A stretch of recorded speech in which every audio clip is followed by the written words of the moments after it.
জঙ্গলে গিয়ে হে ইব্রাহিম ইসহাক ইয়া করে আল্লাহ আমার গরু ফিরে যায়। একটা গরু আসতেছে, গরুটা হলুদ বর্ণে, কালো হলুদ, হালকা হয়নি, গরুটা বৃদ্ধও না, গরুটা কচিও না, একেবারে আমরা যেরকম 40 বছর আগে বলছিল ওইরকম একটা গরু চলে আসে। গরুটা এসে ওই ছেলের সামনে দাঁড়িয়ে গেল। আর হাজির তাফসীরে কিতাবে এসেছে গরুর জবান খুলে গেল। ছেলেটাকে বলল আমার পিঠে উঠো, তোমার বাড়ি পৌঁছাই দিই। গরু কথা বলল। আর হাজির আল্লাহ হাবিব সাল্লাল্লাহু আলাইহি ওয়াসাল্লাম বলেছে, এক ব্যক্তি রাসূলুল্লাহর কাছে এসে এক মুরুদ দিলেন, ইয়া রাসূলুল্লাহ, আমি যখন আমার পশুগুলো চড়াচ্ছিলাম এমন সময় একটা বাঘ আসলো আমার পালে খানা দেবার জন্য। আমি সেই বাঘের হাত থেকে ওই ছাগলগুলো ছিনিয়ে নিলাম। তখন ওই বাঘটা আমাকে মানুষের গন্ধে বলল, আজকে ছিনি বাঁচাই নিয়ে গেলি, কালকে তুই না থাকলে তুই বাঁচাবে। আল্লাহ রাসূল সাল্লাল্লাহু আলাইহি ওয়াসাল্লাম বলেন, শোনো, আমি তোমার কথা বিশ্বাস করলাম। যদি তুমি আবু বকরকে বলো আবু বকর বিশ্বাস করবে, যদি তুমি ওমরকে বলো ওমর বিশ্বাস করবে। ইয়ার হাসিনি কিয়ামতের আগে এই প্রাণীগুলো মানুষের ভাষায় কথা বলে উঠবে। ওই গরুটা কথা বললো, তুমি আমার পিছনে উঠো। ওই ছেলে বলে, না, আমার মা আমাকে আদেশ করেছে তোমাকে ধরে নিয়ে যেতে, আমি তো তোমার পিছনে উঠতে পারবো না, আমার মাকে আদেশ করে দেবে।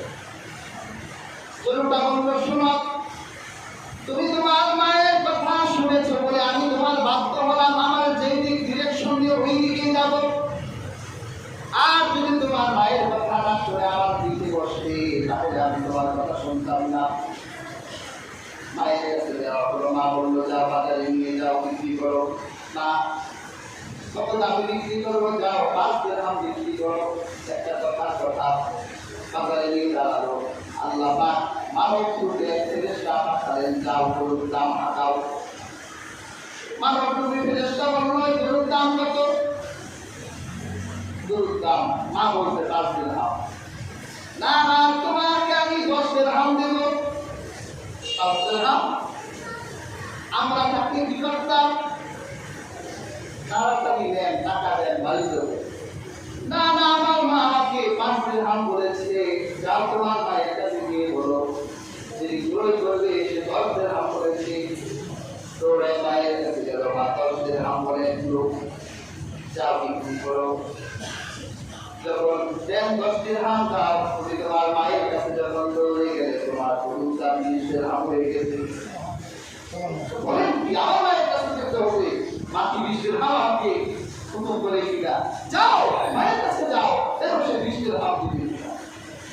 মা আবার তো লোকটা 20 দিরহাম বলে। মা চিন্তা করলে এটা হয়তো মানুষ না কোনো ফেরেশতা হবেন। তুমি গিয়ে বলো, এই গরুর দাম কত হবে আপনি বলে দেন। আমার মা বলেছে এই গরুর দাম কত হবে আপনি বলে দেন। তোমার কাস্টমার গরিবান্ধা বাজারে ওই চৌরাস্তায় এসে গেছে, এখনই 80-90 উঠবে। ওরা আসলে তুমি এক দাম বলবে, আমার গরুর ওজন যত তোমরা আমার গরুর ওজন অনুযায়ী তোমরা সোনা দিবে, এছাড়া আমি বিক্রি করবো না, সোনা লাগবে। আল্লাহ বলে, উসমান বলে প্রশ্ন করে করে কষ্ট দিছ, বারবার তুই পাহাড়ে পাঠাইছ, গরুর খাবি তো খাবি, 40 বছর ঘুরে না সম্পদ যা কামাইছ সব করে দিছ। ওরা তো বাজার পার হয়ে হাসি মুখে ঢুকছে, ঢুকে দেখে একটা আরেকটা বলে, মাশাআল্লাহ মাশাআল্লাহ 40 বছর পর পাইছি রে। একেবারে তাসব্বুর নাজির হুকুম করবে, আল্লাহ যেরকম বলছে ওরকম। এই ছেলে তোমার এই গরুটা বিক্রি করতেই বলে, এটা দাম কত বলো? ওই ছেলে বলে, এক দাম। আমার গরুর ওজন হবে, সোনা ওজন হবে, সোনা সমান ওজনে সোনা দিলে আমার গরু বিক্রি করবে। একটা আরেকটা থেকে টাকায় বলে, জামিন দাম করছিলাম সারা জীবন, কিন্তু সব খাওয়া ঠান্ডা করতেছে।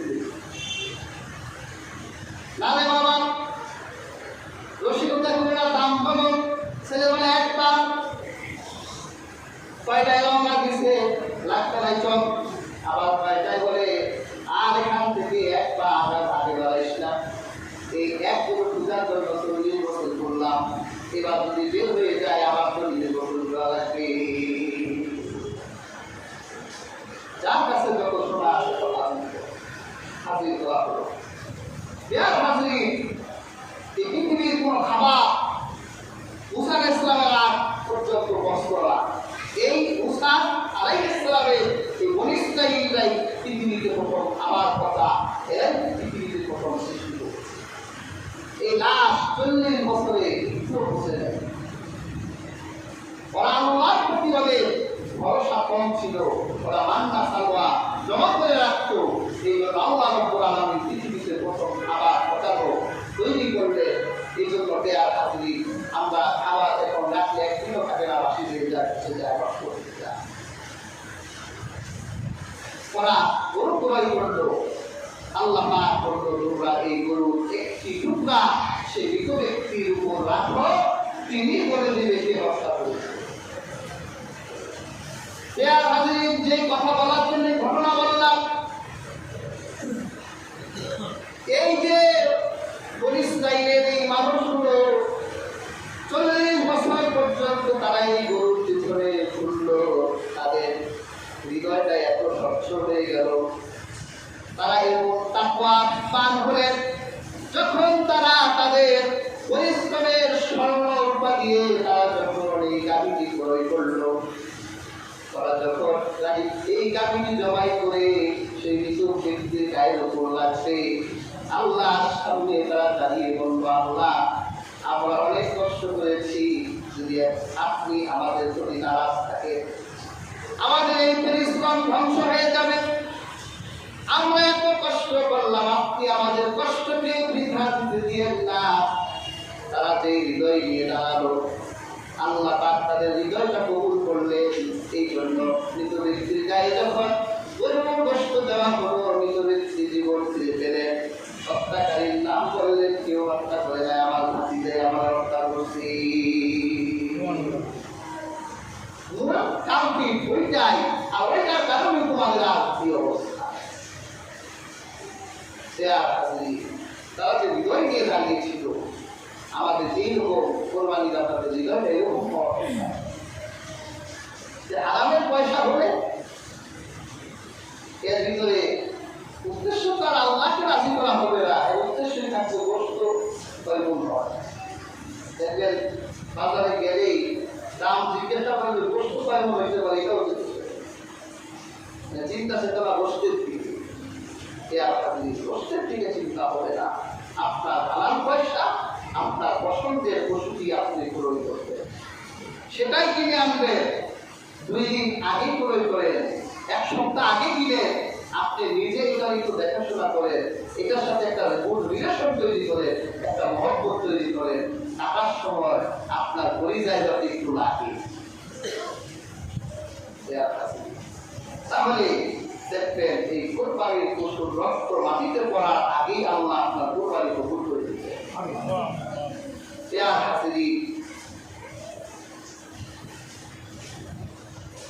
কয়েকটি মাসআলা বলে শেষ করে দিব। আমরা যারা কোরবানি দিই, রাসূল পাক সাল্লাল্লাহু আলাইহি ওয়াসাল্লাম তিনি নিজের হাতে কোরবানি দিতেন। হাদিস শরীফে আসছে, রাসূলুল্লাহ সাল্লাল্লাহু আলাইহি ওয়াসাল্লাম বলেছেন, হাদিসে এসেছে, আল্লাহর হাবিব সাল্লাল্লাহু আলাইহি ওয়াসাল্লামের এক সাহাবী বলে, নাহান নবী সাল্লাল্লাহু আলাইহি ওয়াসাল্লাম বিয়াদিহি, রাসূলুল্লাহ নিজের হাতে জবাই দিতেন। যদি আপনার সাহস থাকে তাহলে নিজের হাতে জবাই দিবেন। জবাই দেওয়ার কঠিন কোনো দোয়া দিতে নাই। জবাই দেওয়ার দোয়া মুরগির ক্ষেত্রে যেটা, গরুর ক্ষেত্রে সেটাই, বিসমিল্লাহি আল্লাহু আকবার।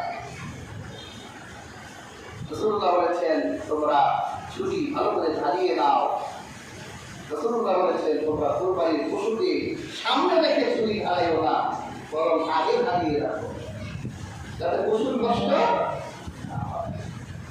দক্ষিণ দিকে মাথা থাকবে, উত্তরে পেছনের সাইড থাকবে। রাসূলুল্লাহ বলেছেন, বাম হাতে পশুকে শোয়াতে। আল্লাহ হাবিব সাল্লাল্লাহু আলাইহি ওয়াসাল্লাম দুম্বা একাই জব করতেন, কারো সাহায্য নিতেন না। রাসূলুল্লাহ হাদিস আয়েশার riwayat আল্লাহ নবী সাল্লাল্লাহু আলাইহি সাল্লাম কালো দুই শিংওয়ালা কালোতে বসত, কালোতে দাঁড়াতো। রাসূলুল্লাহ পছন্দের পশু ছিল কালো। রাসূলুল্লাহ এরকম একটা বোম্বা নিজে ধরলেন, আল্লাহ নবী সাল্লাল্লাহু আলাইহি সাল্লাম শুনিয়ে নিজেই জবাই করে দিলেন। সুবহানাল্লাহ। তাহলে নিজ হাতে জবাই করা ভালো, সুন্দর উত্তম কাজ। তবে সাহস যদি কম হয় তাহলে আপনি সহযোগিতা দিতে পারেন। রাসূলুল্লাহ বিদায় করছে 100 উট কুরবানি দিয়েছে। সুবহানাল্লাহ। আমার নবী নিজের হাতে 63টি উট কুরবানি করেছে। সুবহানাল্লাহ। আর 37টা উট হযরত আলীকে বলেছে তুমি কুরবানি দিতে। তার মানে নিজের হাতেও দেওয়া যাবে, সাহায্য নেওয়া। তবে যারা সহযোগী থাকে প্রত্যেকেই বিসমিল্লাহে আল্লাহু আকবার বলতে হবে। আরেকটা বিষয় হলো বন্টন নিয়ে একটা প্রশ্ন হয় যে কিভাবে বন্টন হবে। রাসূল পাক সাল্লাল্লাহু আলাইহি ওয়াসাল্লাম হাদিসে বলেছেন কুলু খাও ওয়া আকিমু, খাওয়াও ওয়াতাকিলু, জমা করে ওরা। তাহলে খেতেও হবে, খাওয়াতেও দেয়ার হাজির। এই জন্য আমাদের দেশে যে 3 ভাগের প্রচলন আছে, এটা যদিও হাদিসের 3 ভাগের স্পষ্ট কোনো হাদিস নেই, তবে এই প্রচলন কোরআনের ইঙ্গিত আছে। এই জন্য আমরা উৎসাহিত করি 3 ভাগই করবেন। 1 ভাগ নিজে দিবেন, 1 ভাগ আত্মীয় স্বজনদের দিবেন, আরেক ভাগের নাম আপনারা মনে কি দিয়েছেন, লুটানি, লুটানি না কি দিয়েছেন, সাবধান, এটা হাদিয়া, এটা আল্লাহর পক্ষ থেকে মেহমানদারি, এটা সম্মানের উপহার দিবেন। গরিবকে উপহার দিবেন, আপনার পাশে যদি ধনাত্ম ব্যক্তি থাকে তাকে উপহার দিবেন। ওটার নাম খারাপ নাম দিয়েছেন, আরেক থাকে না। 3 ভাগে আল্লাহর পক্ষ থেকে, ওটার নাম কোনো লোটানি মোটানি হবে না, ওটার নাম তবে উপহার। আপনি উপহার দিবেন, আপনি একজন গরিবকে উপহার দিবেন। বছরের ন্যূনতম একজন গরিব পৃথিবীতে এই আমাদের এখানে এই সাবকন্টিনেন্টে এমনও অনেক দরিদ্র মানুষ আছে, শুধু দরিদ্র নয়, মধ্যম ফ্যামিলির এমনও মানুষ আছে সারা বছর বসে খায় না। আপনি তাদের দিবেন না, তাদের থেকে আপনি মন থেকে দোয়া পাবেন।